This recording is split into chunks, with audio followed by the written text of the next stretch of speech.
Hello, welcome to Chapter 10, Power of the Mastermind, the Driving Force and the Ninth Step Towards Riches. Power is essential for success in the accumulation of money. Plans are inert and useless without sufficient power to translate them into action. This chapter will describe the method by which an individual may attain and apply power. Power may be defined as organized and intelligently directed knowledge. Power, as the term is used here, refers to organized effort sufficient to enable an individual to transmute desire into its monetary equivalent. Organized effort is produced through the coordination of effort of two or more people who work towards a definite end in a spirit of harmony. Power is required for the accumulation of money. Power is necessary for the retention of money after it has been accumulated. Let us ascertain how power may be acquired. If power is organized knowledge, let us examine the sources of knowledge. A. Infinite intelligence. This source of knowledge may be contacted through the procedure described in another chapter with the aid of creative imagination. B. Accumulated experience. The accumulated experience of a man, or that portion of it which has been organized and recorded, may be found in any well-equipped public library. An important part of this accumulated experience is taught in public schools and colleges where it has been classified and organized. C. Experiment and research.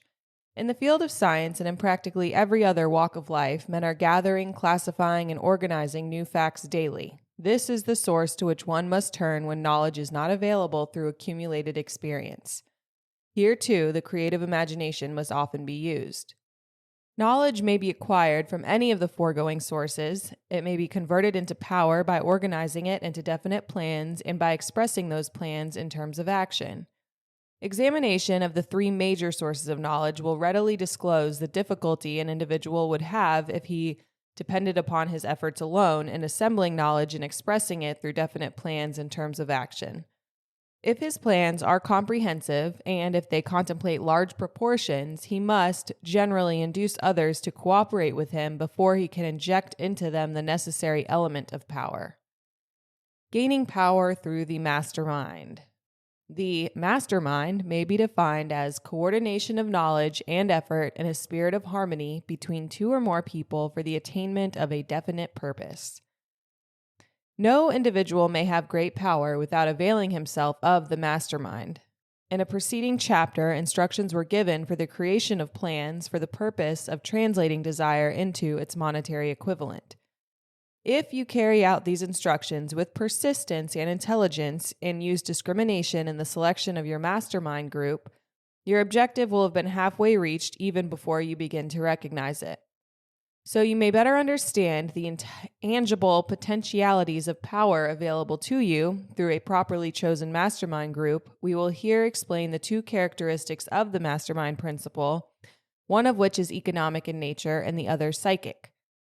The economic feature is obvious. Economic advantages may be created by any person who surrounds himself with the advice, counsel, and personal cooperation of a group of men who are willing to lend him wholehearted aid in a spirit of perfect harmony. This form of cooperative alliance has been the basis of nearly every great fortune. Your understanding of this great truth may definitely determine your financial status. The psychic phase of the mastermind principle is much more abstract and much more difficult to comprehend because it has reference to the spiritual forces with which the human race as a whole is not well acquainted.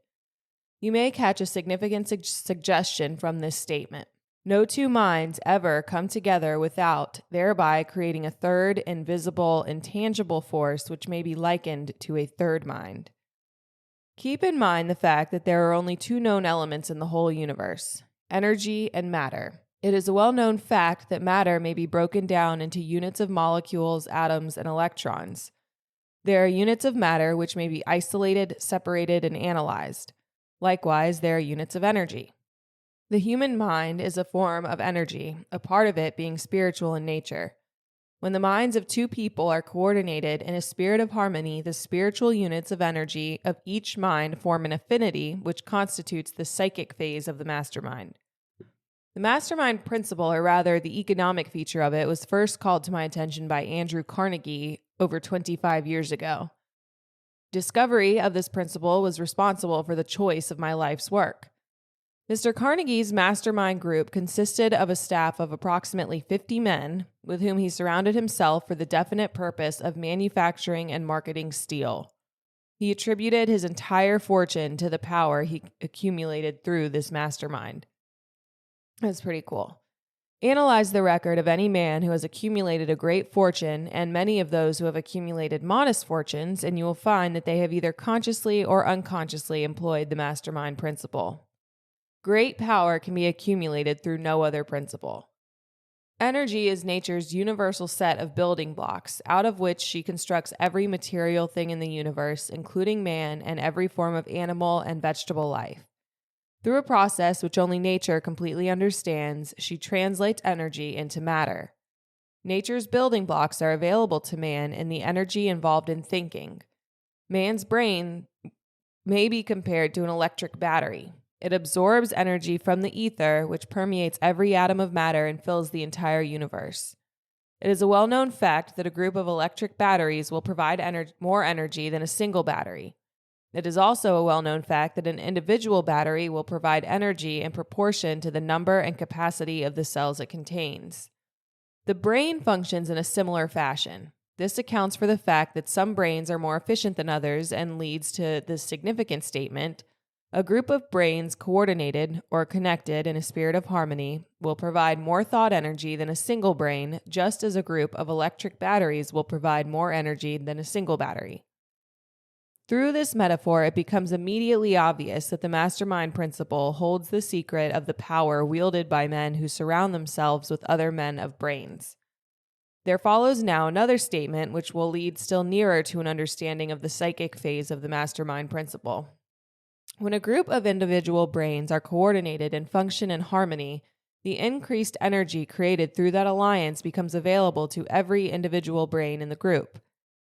It is a well-known fact that Henry Ford began his business career under the handicap of poverty, illiteracy, and ignorance.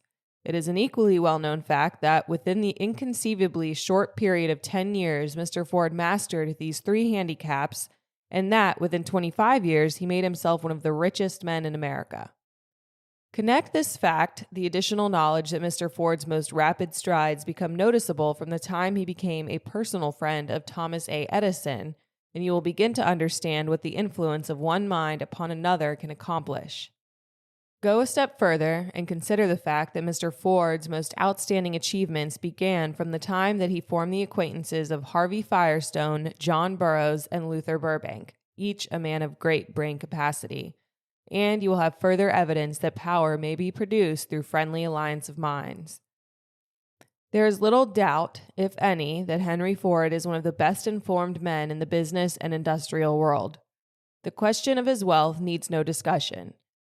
Analyze Mr. Ford's intimate personal friends, some of whom have already been mentioned, and you will be prepared to understand the following statement.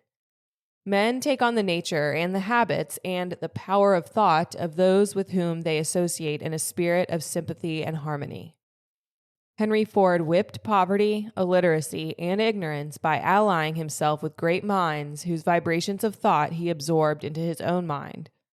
Through his association with Edison, Burbank, Burroughs, and Firestone, Mr. Ford added to his own brain power the sum and substance of the intelligence, experience, knowledge, and spiritual forces of these four men.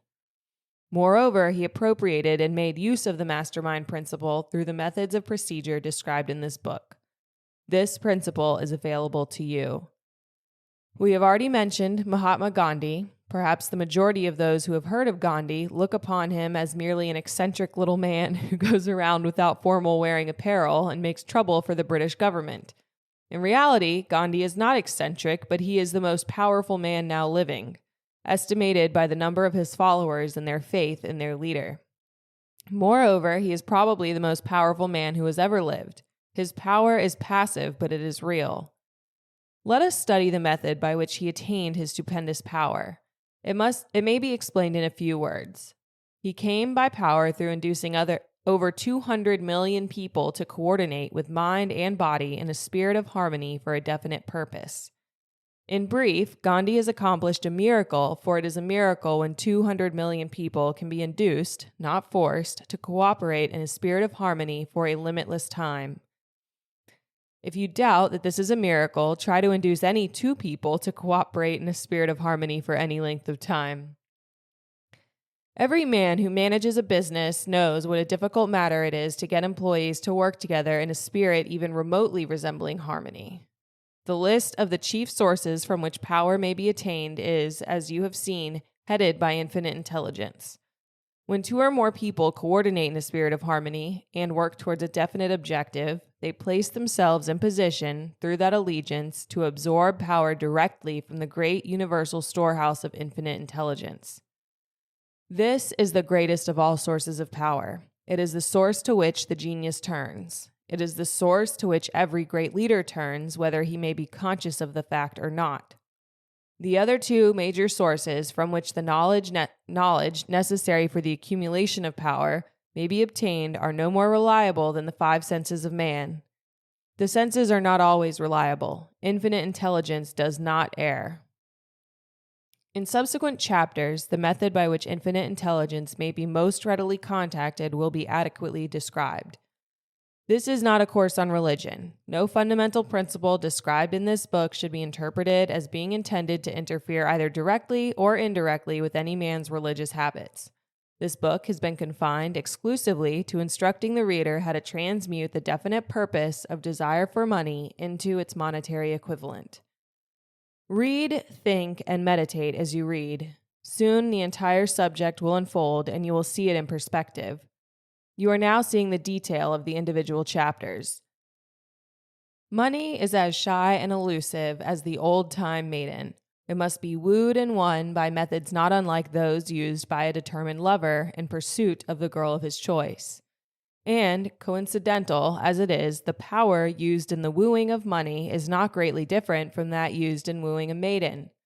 That power, when successfully used in the pursuit of money, must be mixed with faith. It must be mixed with desire. It must be mixed with persistence. It must be applied through a plan, and that plan must be set into action. When money comes in quantities known as the big money, it flows to the one who accumulates it as easy as water flows downhill. There exists a great unseen stream of power which may be compared to a river, except that one side flows in one direction, carrying all who get into that side of the stream onward and upward to wealth, and the other side flows in the opposite direction, carrying all who are unfortunate enough to get into it and not able to extricate themselves from it downward to misery and poverty. Every man who has accumulated a great fortune has recognized the existence of this stream of life. It consists of one's thinking process. The positive emotions of thought form the side of the stream which carries one to fortune. The negative emotions form the side which carries one down to poverty. This carries a thought of stupendous importance to the person who is following this book with the object of accumulating a fortune. If you are in the side of the stream of power which leads to poverty, this may serve as an oar by which you may propel yourself over into the other side of the stream. It can serve you only through application and use. Merely reading and passing judgment on it, either one way or another, will in no way benefit you. Some people undergo the experience of alternating between the positive and negative sides of the stream, being at times on the positive side and at times on the negative side. The Wall Street crash of '29 swept millions of people from the positive to the negative side of the stream. These millions are struggling, some of them in desperation and fear, to get back to the positive side of the stream. This book was written especially for those millions. Poverty and riches often change places. The crash taught the world this truth, although the world will not long remember the lesson. Poverty may, and generally does, voluntarily take the place of riches. When riches take the place of poverty, the change is usually brought about through well-conceived and carefully executed plans. Poverty needs no plan. It needs no one to aid it because it is bold and ruthless. Riches are shy and timid. They have to be attracted. Anybody can wish for riches, and most people do, but only a few know that a definite plan plus a burning desire for wealth are the only dependable means of accumulating wealth. All right, that is the end of chapter 10. As always, I will put my Cliff Notes version in the description down below. Please don't forget to like and subscribe. I will see you at chapter 11. Love you.